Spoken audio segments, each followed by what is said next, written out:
স্বাগতম জানাই আজকে আমাদের মার্কেট অ্যানালাইসিস ভিডিওতে। আজকে যে টপিকটি নিয়ে আলোচনা করতে চলেছি একটি ফাইন্যান্স রিলেটেড কোম্পানি নিয়ে কথা বলবো, যার নাম দেখতে পাচ্ছেন অলরেডি SBFC ফাইন্যান্স লিমিটেড। এবং এই কোম্পানিটির যদি আপনারা কার্যক্রম জানতে চান তাহলে আমি অবশ্যই আপনাদেরকে বলবো যে এই কোম্পানি কিন্তু NBFC উপরে কাজ করে এবং MSME যারা থাকে তাদেরকে লোন দেয় এবং সেখানে গোল্ড মর্টগেজ রেখেও কিন্তু লোন দেয়। এবং কোম্পানির ফান্ডামেন্টালের উপর যদি চেক করি তাহলে দেখতে পাবেন যে 9,553 কোটি টাকা এবং কারেন্ট প্রাইস যা চলছে 89 টাকা 30 পয়সা। এবং আপনি ROE দেখে হয়তো একটু দ্বিধাগ্রস্ত হতে পারেন বা একটু দুঃখী হতে পারেন যে ROEটা অনেকটা কম, কিন্তু তা হলেও কোম্পানির যদি আমরা ফাইন্যান্স যত আগাতে থাকবো ততই আমরা দেখতে পারবেন কোম্পানির ফাইন্যান্স কিন্তু যথেষ্ট স্ট্রং।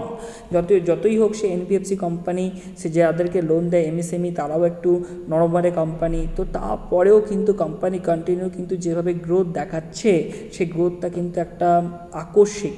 তো এই বিষয়ে আমরা অবশ্যই আলোচনা করব। তার আগে আমি একটু বলে দিই যে কোম্পানির ডেট নিয়ে অলরেডি রেখেছে 3,657 কোটি টাকা। তো এই ডেট দেখে যদি আপনারা ভয় পান, আপনাদেরকে একটা কথা বলে দিই, কোম্পানি কি প্রোভাইড করে? কোম্পানি লোন প্রোভাইড করে। তো সেখানে ডেট থাকাটা স্বাভাবিক, তার কারণ আমরা যদি দেখেন যত ব্যাংকিং ইন্ডাস্ট্রি আছে বা যত NBFC ইন্ডাস্ট্রিজ আছে সবার কিন্তু ডেট কিন্তু অনেক হাই। তার কারণ তারা লোন নেয়, লোন নিয়ে তারা কিন্তু আবারও সেখানে কিছু ইন্টারেস্ট চাপিয়ে আবারও কাস্টমারদেরকে লোন দেয়। তো এই ডেটটা স্বাভাবিক। তবে ডেট টু ইকুইটি রেশিও, তাহলে যখনই দেখবেন যে ডেটটা অনেক বেশি তাহলে debt to equity ratio definitely বেশি হবে, তা সেটা নিয়ে ভাবতে গেলে হবে না। আমাদেরকে যেটা বুঝতে হবে যে কোম্পানির NPA নন পারফর্মিং অ্যাসেট কতটা আছে সেটার দিকে বেশি নজর দিতে হবে বা ধ্যান দিতে হবে। এবং এক্ষেত্রে আমরা দেখতে পাচ্ছি যে কোম্পানির যদি আমরা প্রোমোটার হোল্ডিং দেখতে পাচ্ছি 63.7, যেখানে কোনো প্লিজ শেয়ার আমরা দেখতে পাচ্ছি না, অর্থাৎ কোম্পানি প্রোমোটাররা কোথাও প্লিস্ট করে রাখেনি এবং ইন্টেন্সিক ভ্যালু থেকে কিন্তু সে প্রায় এখন ডবলের উপরেও ট্রেড করছে। এবং আজকে যদি আমরা দেখি যে কোম্পানি কিন্তু আজকে 3.84%-এর কাছে দৌড়েছে এবং কারণ হলো আজকে তার রেজাল্ট এসছে। এবার তার যদি কোয়ার্টারলি রেজাল্ট নিয়ে আমি আলোচনা করি তাহলে আপনারা দেখতে পাবেন যে জুন 2022 এখানে ডাটা দেখতে পাচ্ছেন, যেখানে কোম্পানি জুন 2022 কিন্তু সেল করেছিল 160 কোটি টাকার, সেখানে ডিসেম্বর 2023 এসে কিন্তু সেখানে সেল করছে 264 কোটি টাকা এবং ডিসেম্বর 2022 যেখানে করেছিল 189 কোটি টাকা সেখানে করছে ডিসেম্বরে 2023 কোটি টাকা, 264 কোটি টাকা। এবং কোম্পানি যদি সেলস গ্রোথ কিন্তু একটা আকস্মিক ব্যাপার দেখতে পাবেন যে সেলস কিন্তু 43.51% করে কিন্তু সেলসকে গ্রোথ হতে দেখতে পাওয়া গেছে। যদিও এই কোয়ার্টারে অর্থাৎ ডিসেম্বর 2023 কোয়ার্টারে আমরা সেলসটাকে একটু ড্রপ হতে দেখতে পেয়েছি গ্রোথটাকে, কিন্তু মার্কেটে কিন্তু সেলস গ্রোথ কিন্তু যথেষ্ট আমরা দেখতে পাচ্ছি। শুধু সেটা না, তার অপারেটিং প্রফিট মার্জিন একটা মারাত্মক জায়গা দাঁড়িয়ে আছে, যেখানে প্রায় 64%-66%-এর কাছে অপারেটিং মার্জিন রয়েছে, যেটা প্রফিট মার্জিন রয়েছে, এটা কিন্তু একটা আকস্মিক নাম্বার। এবং যার নেট প্রফিট যদি দেখেন যে নেট প্রফিট কিন্তু আজ থেকে জুন 2022 বা আমরা যদি ডিসেম্বর 2022 দেখেন সেখানে কিন্তু 39 কোটি টাকার কাছে কিন্তু সে নিট বেসিসে প্রফিট কামাতো, সেই জায়গায় দাঁড়িয়ে সে কিন্তু এখন 64 কোটি টাকার কাছে প্রফিট কামাচ্ছে, অর্থাৎ সে কিন্তু প্রায় তার দ্বিগুণ করতে চলেছে, তার প্রফিট কিছুদিনের মধ্যেই করে ফেলবে ইয়ার অন ইয়ার বেসিসে। এবং সেখানে যদি আমরা প্রফিট অ্যান্ড লস স্টেটমেন্টের উপরে যদি ধ্যান দিই তাহলে আমরা অবশ্যই দেখতে পাবেন যে কোম্পানি 2019 থেকে ডাটা এখানে প্রেজেন্ট আছে এবং 2019 কিন্তু আমরা দেখতে পাচ্ছি 177 কোটি টাকার কাছে যেখানে কোম্পানি সেলস করতো, সেটাই কিন্তু আজ প্রায় 8 গুণের উপরে হয়ে গেছে, যেখানে কোম্পানি কিন্তু সেখানে সেলস করছে প্রায় 947 কোটি টাকার কাছে। এবং সেখানে যদি নেট প্রফিট আমরা দেখি যেখানে হতো 24 কোটি টাকা, সেখানে কোম্পানি কিন্তু প্রফিট হচ্ছে 206 কোটি টাকার কাছে। এবং সেই গ্রোথটা কিন্তু সাডেনলি না, সেই গ্রোথটা কিন্তু ইয়ার অন ইয়ার বেসিসে খুব সুন্দরভাবে বাড়তে দেখতে পাওয়া গেছে। এবং সেখানে অপারেটিং প্রফিটের মার্জিনের মধ্যেও কিন্তু একটা নিজেকে ধরে রাখা এবং তার মধ্যে আপস ডাউন তো অবশ্যই রয়েছে মার্জিনের মধ্যে, কিন্তু সে কিন্তু নিজেকে ধরে রাখার চেষ্টা কিন্তু কন্টিনিউ 2 বছর ধরে করার চেষ্টা করছে, যেটা কিন্তু একটা কোম্পানির ক্ষেত্রে আমি মনে করি ভালো দিক হিসাবে।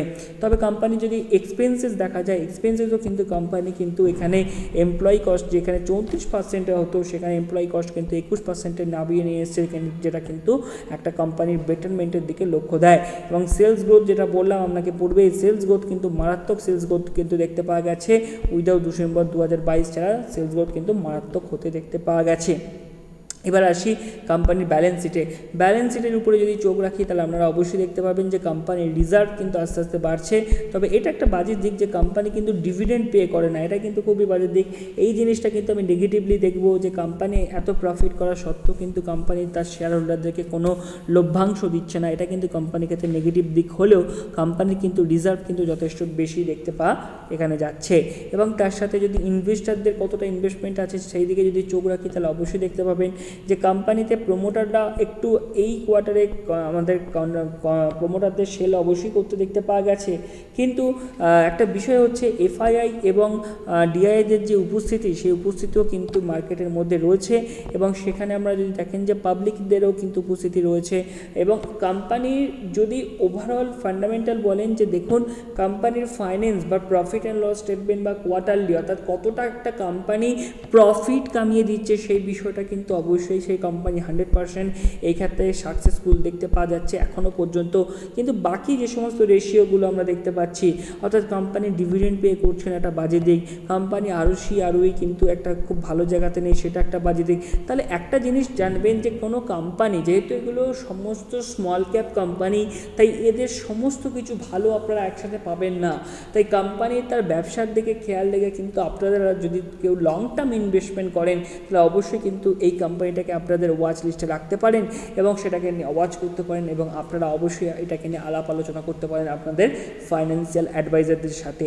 আর আপনারা যদি আমাদের কোর্সে লঞ্চ হতে চান তো আমরা অবশ্যই জয়েন হতে পারেন। আমাদের মার্চ থেকে একটি কোর্স চালু হচ্ছে এবং আমরা আসবো এবার টেকনিক্যাল অ্যানালাইসিস এবং সেখানে আমরা ডিটেলে দেখার চেষ্টা করব যে এইচডিএফসি ফাইন্যান্স এখন বর্তমান কোন সিচুয়েশনে রয়েছে এবং সেই সিচুয়েশনের বাইরে এইচডিএফসি ফাইন্যান্সের গ্রোথ কতটা হতে পারে।